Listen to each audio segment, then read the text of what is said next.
நல்லா சாப்பிடணும்னு அவசியம் இல்லை, நல்லதே சாப்பிடணும். ஹாய்ங்க, இன்னைக்கு நைட்டு சாப்பாட்டுக்கு கோதுமை அடை பீட்ரூட் தயிர் பச்சடியும் தான். இந்த காம்பினேஷன் யாருமே ட்ரை பண்ணியிருக்க மாட்டீங்க, ரொம்ப சூப்பராக இருக்கும். ரொம்ப நாள் ஆசை ட்ரை பண்ணணும்னு இன்னைக்கு ட்ரை பண்ணியாச்சு. என்னோட ஸ்டைல் கோதுமை அடை எப்படி செய்யலான்னு பார்க்கலாமா? எண்ணெய் சட்டியில் எண்ணெய் ஊற்றி கடுகு உளுந்து சீரகம் போட்டு தாளித்து வெங்காயம் பட்டை மிளகா கருவேப்பிலையை இடித்து போட்டு நல்லா வதக்கிக்கணும். அதுக்கப்புறம் துருவின பீட்ரூட் கொஞ்சமாக உப்பு பெருங்காயத்தூள் போட்டு நல்லா வதக்கிக்கணும். கோதுமை மாவை நல்லா கட்டி இல்லாமல் இந்த பதத்துக்கு கரைச்சி வச்சுக்கிட்டு அதில் தாளிப்பு செஞ்சு வச்சுருக்கோம் இல்லையா, அதையும் கலந்து ஒரு 10 நிமிஷம் அவ்வளோ வெயிட் பண்ண சொல்லிடணும். இதுக்கு இடையில நம்ம பீட்ரூட் தயிர் பச்சடி ரெடி பண்ணியாச்சு.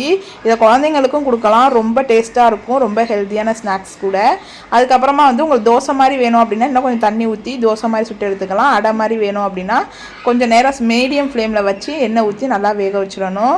தம்பி நல்லா லைக் பண்ணி சாப்பிட்டான். ஹஸ்பண்டு சொன்னாங்க இந்த காம்பினேஷன் ரொம்ப சூப்பராக இருக்குன்னு. அப்புறம் நானும் ஃப்ரெஷ்அப் ஆகிட்டு சாப்பிட்டு பார்த்தா நல்லா இருந்துச்சு.